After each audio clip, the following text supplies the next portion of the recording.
And as America continues to wake up and figure out what the Supreme Court is up to, let's find out what is going on this week. Liberty McCarter joins us from thestream.org. Liberty, good to have you back. Well, thanks so much for having me on this morning. Well, let's talk a little bit about the Supreme Court. What's going on? Well, I think right now, actually, there is a huge case being argued before the Supreme Court, the biggest religious freedom and First Amendment case of the year, I would say, and that's Masterpiece Cake Shop versus Colorado Civil Rights Commission. And that is actually the whole Christian baker who didn't bake a cake for a gay wedding that happened back in 2012. People have probably been hearing about it in the news ever since then, but this case has finally reached the Supreme Court this morning. What's at stake?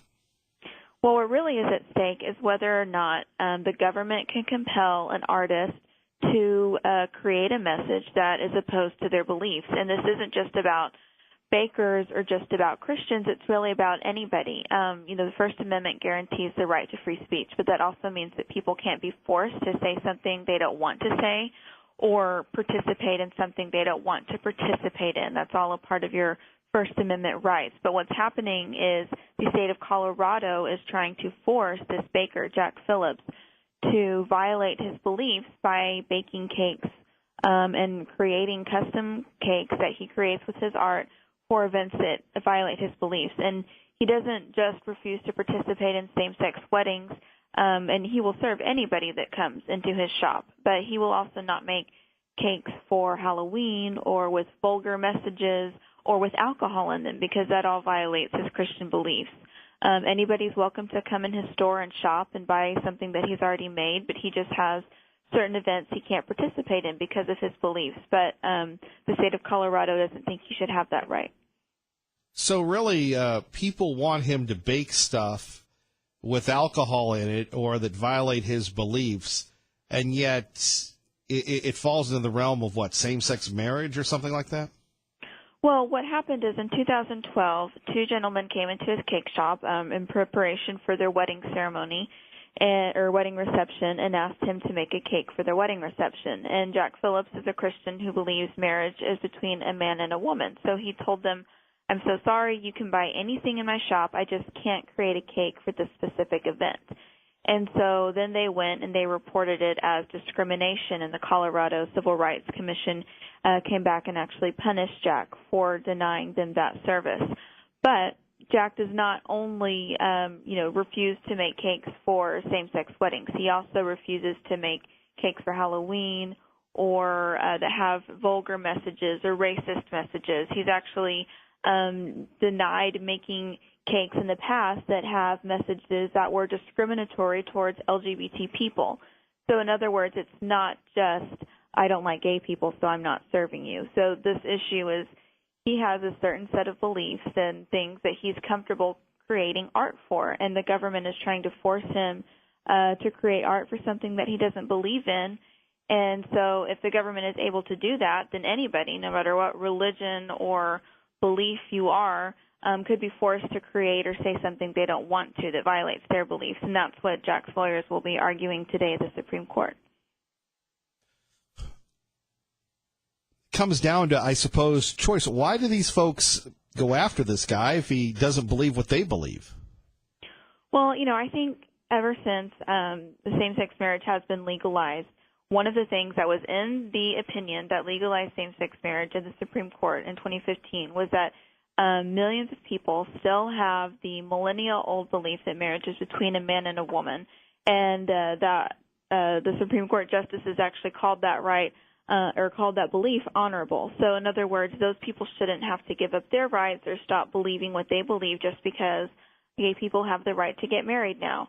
And I think that there is, kind of that activist arm of the LGBT movement, not everybody, but I think sometimes they do single out Christian wedding vendors, because there have been similar cases with florists, photographers, other bakers around the nation where they are targeted because people know that they are, the business owners are Christians and they won't want to participate in this event. And so this is really kind of a test ever since same-sex marriage has been legalized to say, okay, is it true that people who don't believe in same-sex marriage will get to keep their rights and not be forced to participate in it? or not. And but it's not just about same-sex marriage. As I've said, there are implications that go beyond this of whether the government can force you to participate in something that violates your beliefs. Well, what about when you go to businesses and they say they have the right to refuse service? Well, yeah, I mean, that's something that we've all seen, for years, the signs, no shoes, no shirt, no service, or if you're being belligerent or you're violating the business's standards or whatever, that's definitely a property rights issue. But what's interesting is Alliance Defending Freedom, they're the nonprofit law firm that is representing Jack at the Supreme Court today. In their brief they filed, they actually argued that they really only want a very narrow ruling. All they're asking is for the Supreme Court to forbid the government from coercing artistic expression contrary to conscience. So there is the whole business rights issue and business owners and who they can serve, but really that's not even what the ADF is getting into. They really just want this narrow ruling saying, hey, tell the government they can't force somebody to create something or say something that violates beliefs, because that's coercion and that's against the First Amendment. I see. So we'll have to see how this plays out. So they'll hear the arguments and then they'll make some type of decision, next year? Yeah, we should expect a decision by late spring, but I mean, if you want to follow the case today, you can go on Twitter. The hashtag Justice for Jack is where people are. They're at the Supreme Court, both sides, and then at stream.org we have a story, and there are links to both the ADF's brief and ACLU, which are defending the gay couple, and you can see their arguments there and read them and see what they're arguing. And both sides say there are a lot of implications at stake, and there really are, so it'll be interesting to see how this comes down. Liberty, anything else you want to share with us today? Oh, I just say, keep an eye on this case because, it's really important, and we'll see what happens and if it has as big of a First Amendment impact as we think it will. Yeah, again, why would these folks have an issue with someone who says, look, you can buy anything, but I'm really not down with your beliefs. There should be some type of freedom to say no. Mm-hmm. Right. Liberty, thank you for your great work in the stream. You take care. All right, thanks. Thank you. 580-5436-580-KID. Really, that's what it comes down to. As she said, no shoes, no shirt, no service. When we're taking a look at the right to refuse people. And I understand we need to have activism in government. But don't you think the federal government has better things to do than going after people that say, look, you don't want me doing this? I mean, how many times have we said this to people when we're being honest? We're really not the best person for you. Something to think about at 580-5436-580-KID. I mean, and again, it's happening in the West, in Oregon, in Colorado. You have those poor bakers in Oregon. They went out of business because of their beliefs. We talk a little bit about the Bundys, and we haven't gotten our daily Bundy update yet. Oh, that's right. Representative Moon will join us in the 8 o'clock hour. But we talk about the Bundy situation, and look, here are people that are willing to go to prison for what they believe. And there used to be an activist movement, and maybe under Obama it has been squelched or at least diminished, where you had people that would take up these cases, like you're seeing for Jack the florist there, or Jack the baker, and go all the way to the Supreme Court. At 580-5436-580-KIDO.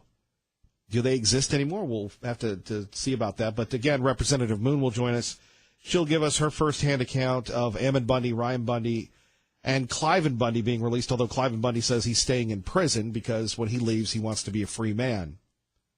And how many people in America today would stay away from their families, put them in, harm because of what they believe, not take the plea.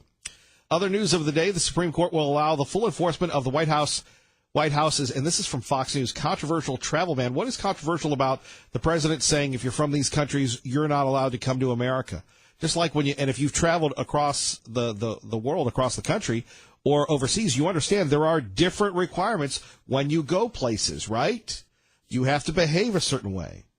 And I will say this, when we flew into Kuwait many years ago, those of you that are new to the program, we took this program to Iraq. It was with the 116th, their second largest deployment. We were there for about 10 days. And I can remember people saying, wait, when you get off the plane, you better put pants on. Now, those of you that have seen me lumbering around, that is a huge requirement for me. Look, nobody wants to be denied the look at my pasty white legs. However, you go to a Muslim country, they're not down with that. And so I'm trying to find a pair of pants to put on before we get out and go into Kuwait. That's just how it is. Host country sensitivities. So when you have people from the bad neighborhood or from the bad part of town, you take a look at them. The president says, we don't want people here from North Korea, this, that, and the other. And yet you have people making it a religious situation. It's crazy. The Supreme Court is allowing the newest version of President Trump's travel ban to take effect pending appeal. The court's orders mean that the administration can fully enforce its new restrictions on travel from 8 nations, 6 of them predominantly Muslim. White House spokesman Hogan Gidley said the White House was not surprised by the Supreme Court decision, and Attorney General Jeff Sessions called the ruling a substantial victory for the safety and security of the American people. The High Court has urged appeals courts to move swiftly to determine whether the latest ban is lawful. For now, most citizens of Iran, Libya, Syria, Yemen, Somalia, Chad, and North Korea will be barred from entering the U.S., along with some groups of people from Venezuela. At the White House, John Decker, Fox News. And there we have it, the difference between Donald J. Trump and Hillary Clinton and Barack Obama. Like we said, phone numbers here, 580-5436, 580-KIDO. Coming up next, we'll talk a little bit about coffee, the tax reform bill, and what's next. All that more. Plus, Billy Bush returns. You remember Billy Bush at one time, one of the big wigs on TV. Now, not so much.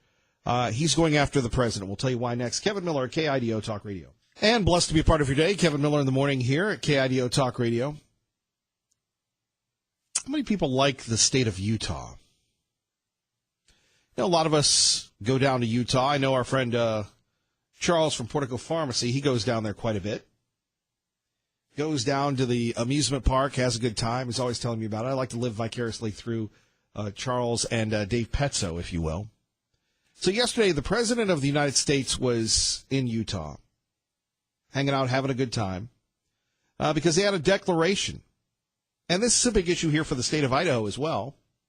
Some people think that the natural resources of Utah should be controlled by a small handful of very distant bureaucrats located in Washington. And guess what? They're wrong. There we have it. The president undoing President Obama's land grab in Utah. I've come to Utah to take a very historic action to reverse federal overreach and restore the rights of this land to your citizens. So we go to the Washington Examiner, which is a conservative publication here, and we have President Trump was greeted by protesters at the Utah State Capitol on Monday shouting, "Blank you, Trump," as the motorcade passed by.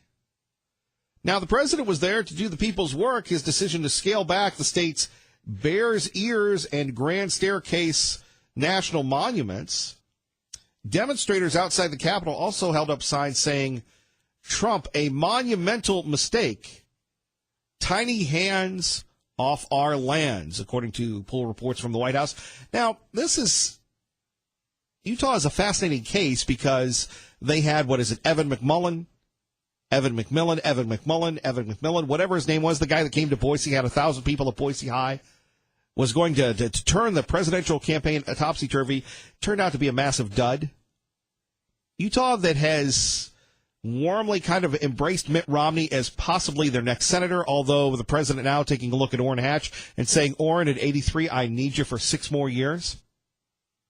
Utah, one of the most conservative, most friendliest giving states, and that you have a handful of, apologize in advance, dummies, making the entire state of Utah looking bad by their potty mouth petty antics.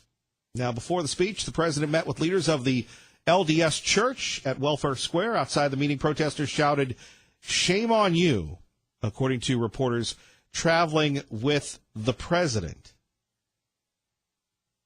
Now, I've known people from Utah, and they seem like nice folks. I think that what the president's doing is liberating the land is a good thing. Take a look at the state of Idaho. What is it? Almost 47% or almost 40% of our lands are controlled by the state. And here you have a president saying, or by the government, here you have the president switching it back. America, your public lands are under assault. And then you have another one saying, blank grabber, Trump is a racist. Now, let's just say, for the sake of argument here on KIDO Talk Radio, that they have a point. Don't they demean themselves with their ignorant profanity? Don't they demean their argument by having these outrageous signs and yelling these things? They're better than that, aren't they? And you say what you want about conservatives, but when we protest, when we do so with dignity, with respect, with honor, you don't ever have any of these things going on. We police ourselves. But to these Utah protesters, and I know there are a lot of people that monitor this program in Utah because gosh knows that they need great talk radio there. And unfortunately, they don't have it. Fortunately, we try to liberate the state of Utah, but my goodness gracious, to have all these people, a lot of them unwashed, probably haven't had a haircut in a few months. Some of them need a flea dip. Probably living on the lands. To say this stuff is just unfortunate. And it demeans the argument. Like calling the president a name is going to change his policy on lands. And how many times in the past, 4 to 6 years have public lands being taken over, eminent domain being taken over by the government, been an issue on this program, been an issue in the State House, right? At 580-5436, 580-KIDO. 26 after the hour, time for traffic. And Kevin Miller here. Now, we have some sound courtesy of the Salt Lake Tribune at KIDO Talk Radio, and this is what it sounded like.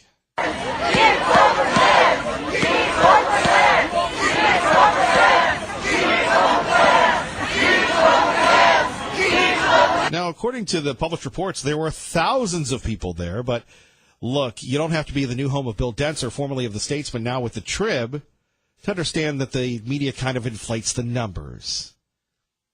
You have Second Amendment advocates having over 1,000 people here in Idaho, and it doesn't get covered. 50 people show up for a progressive rally, and it's the next best thing.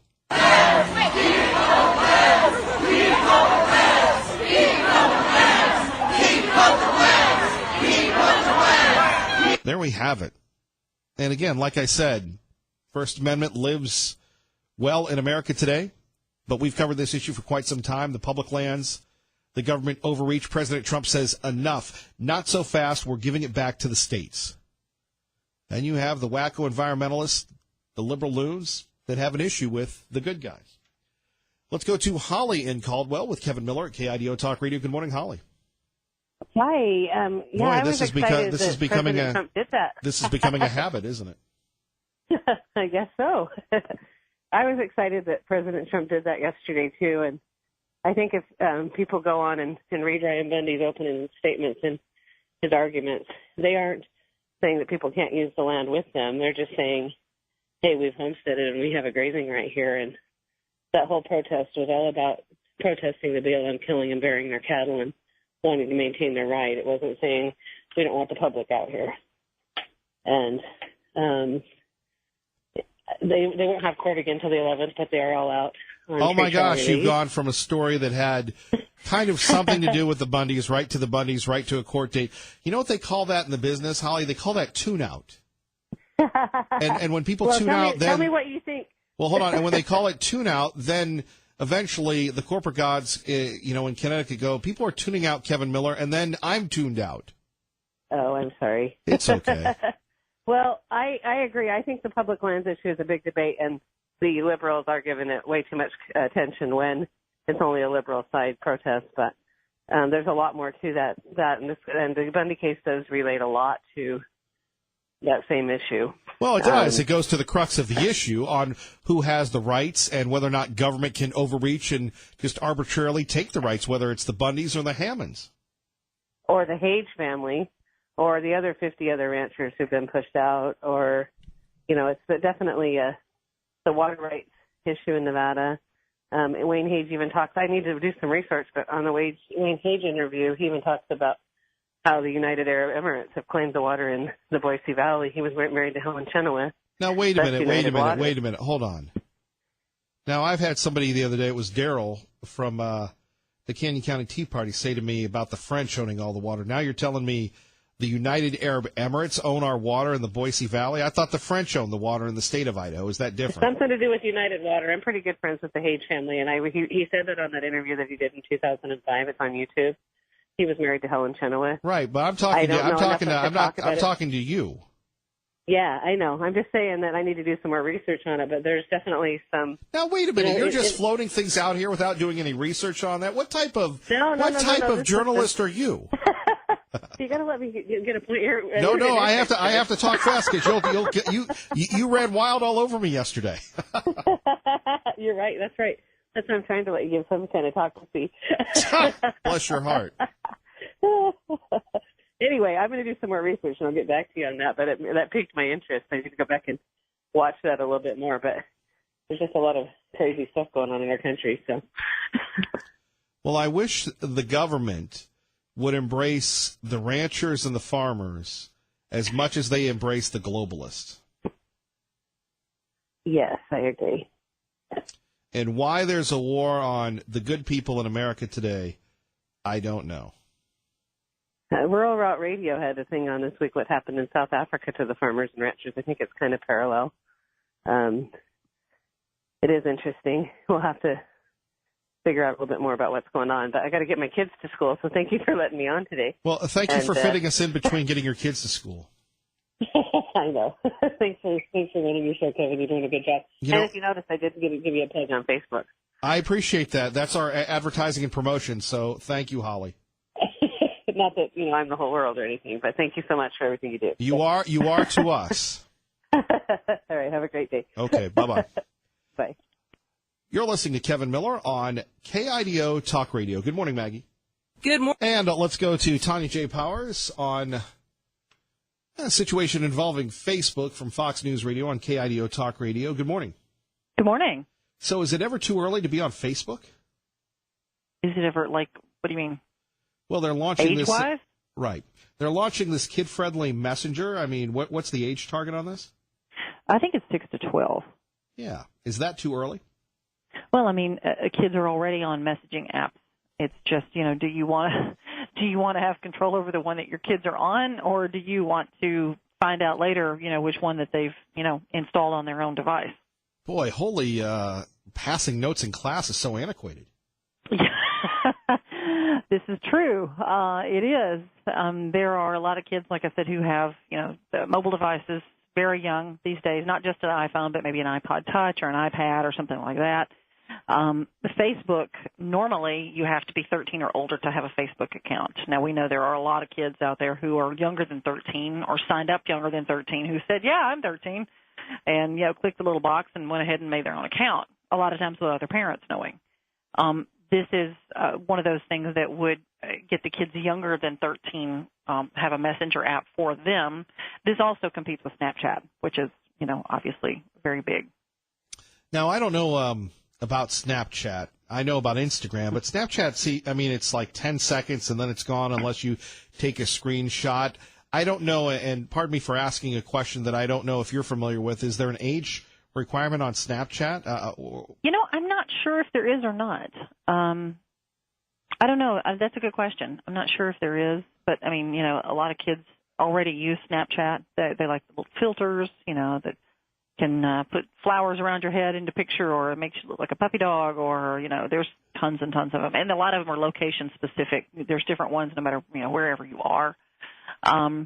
They kind of like that. The messages do disappear, like you said, unless you take a screenshot. And I believe it tells the other person when you've screenshotted the message, so they know that you've taken a picture of it. I'm pretty sure that that's the case.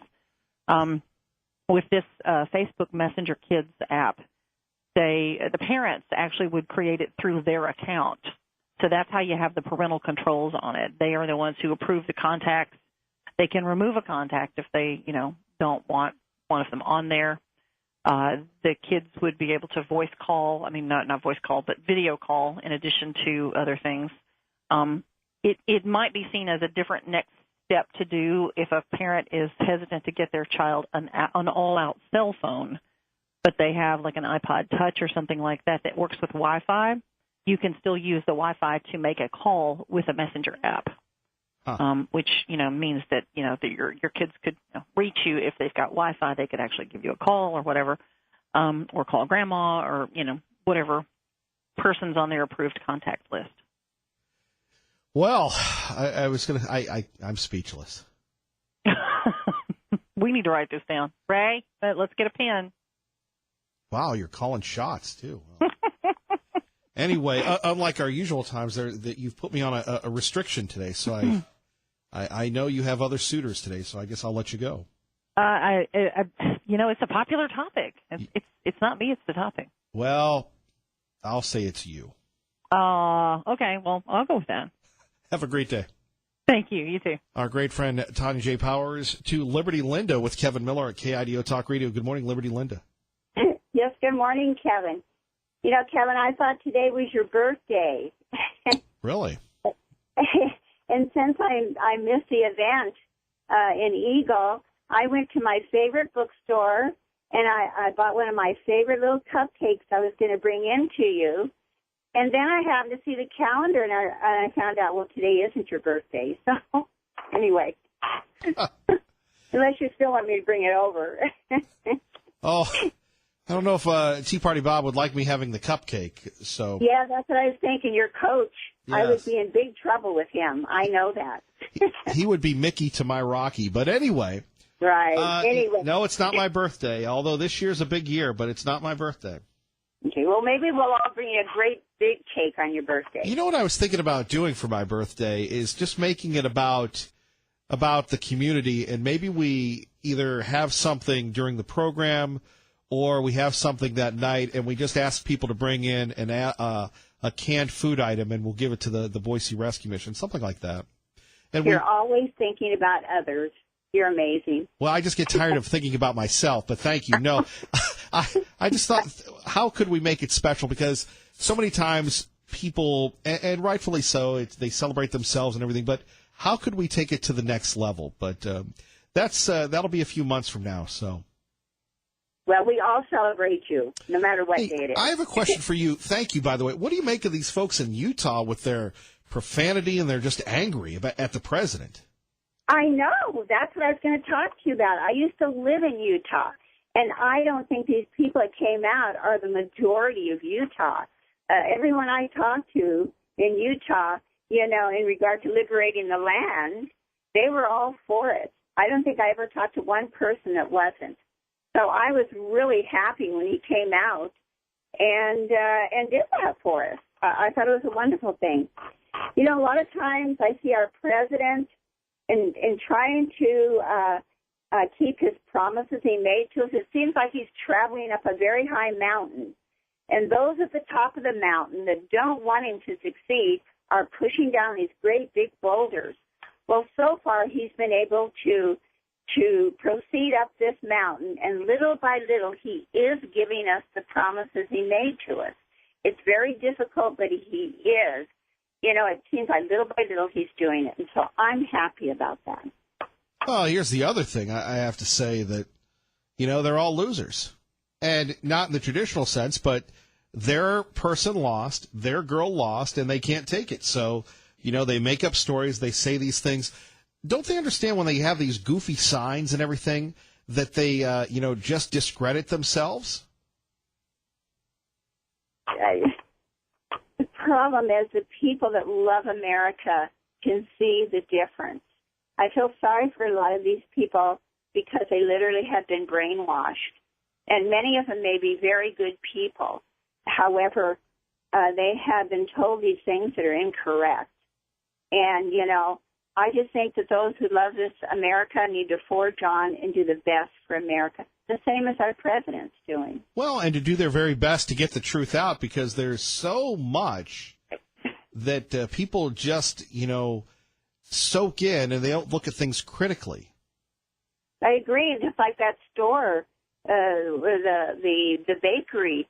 You know, they could just leave and go to another one. You know, respect the people there and go to another bakery that will bake it for them. That's the way I look at it. Yeah. Well, the Supreme Court will have to take a look at that one. Sometimes we get a little afraid of our judges and our courts. Maybe in that western state that maybe should go unnamed at this time. Right. Because of the sea, which I grew up in and I loved. California is such a beautiful state. I love growing up there, and I hate to see what's happening to it. It's just a wonderful state, and it had wonderful people. I don't think we can save it, though. No, well, we have to. I mean, it's such a beautiful state. There's so many people that still live there that are wonderful people, and you know, I just want to save our beautiful California. Well, California, you know, there are a lot of people in California that now not only are moving to Idaho, but they're moving to L.A. Times just did a story on this yesterday, Las Vegas, because there's more middle-class opportunities in Las Vegas than there are in California. So they have to move east and north.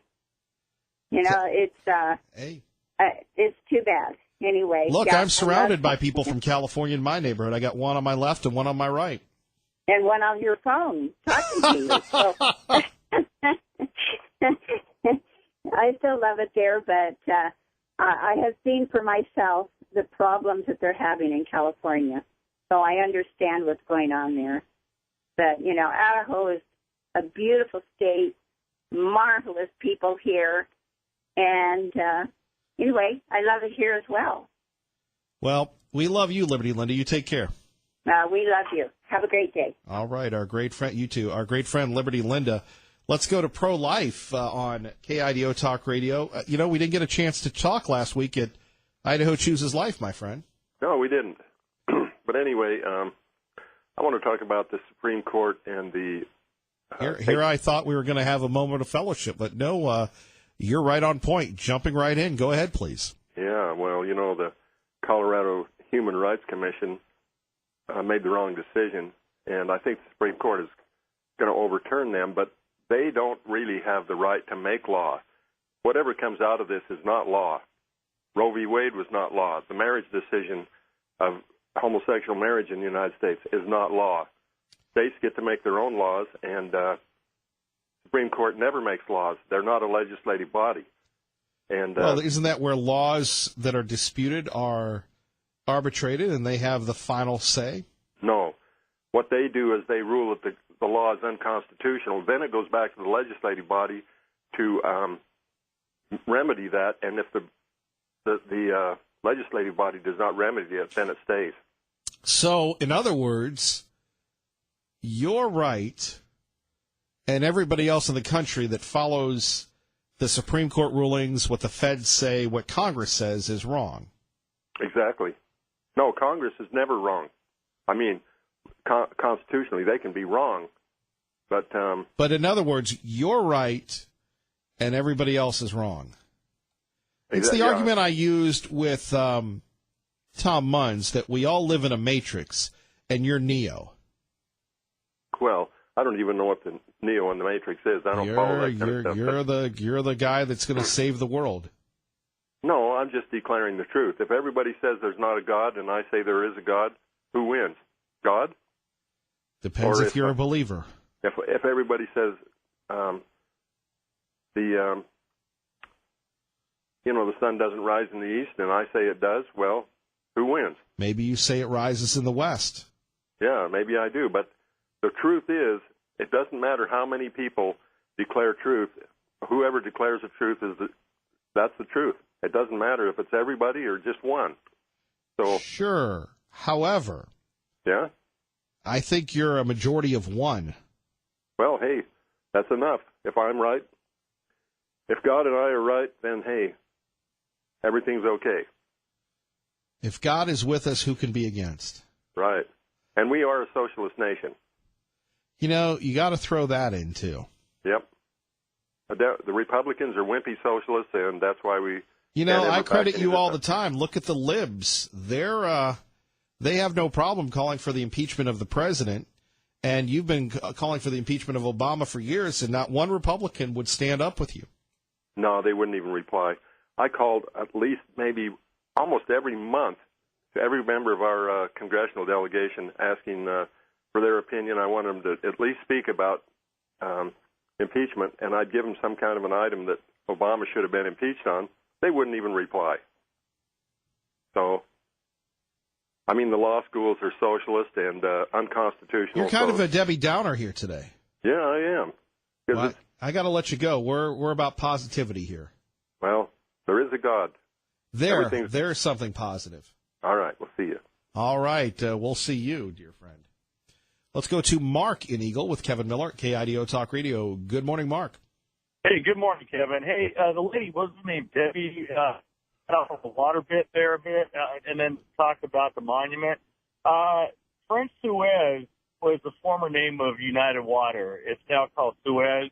Okay. That was Holly that said that the United Arab Emirates own our water now. They do.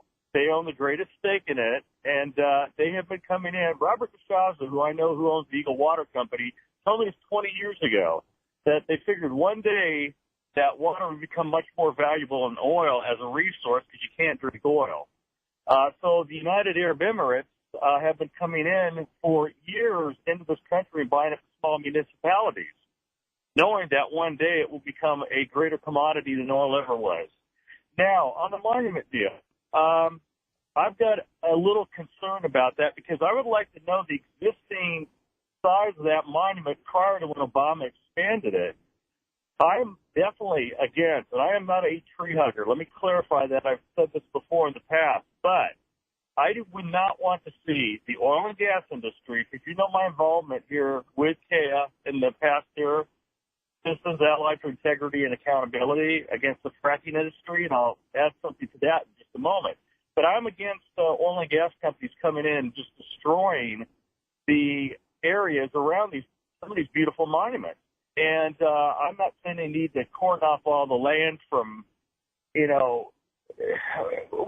it over and just section off pieces that, used to be public access. The public should be able to go in there. I don't like to see people tearing them up with dirt bikes and dune buggies, whatever it might be, but I don't want to see the oil and gas industry come in there and destroy it either. And here, by the way, a week ago yesterday, the Idaho Statesman had a insert from the state of Idaho asking the EPA to take over the watching and ruling over injection 2-class wells.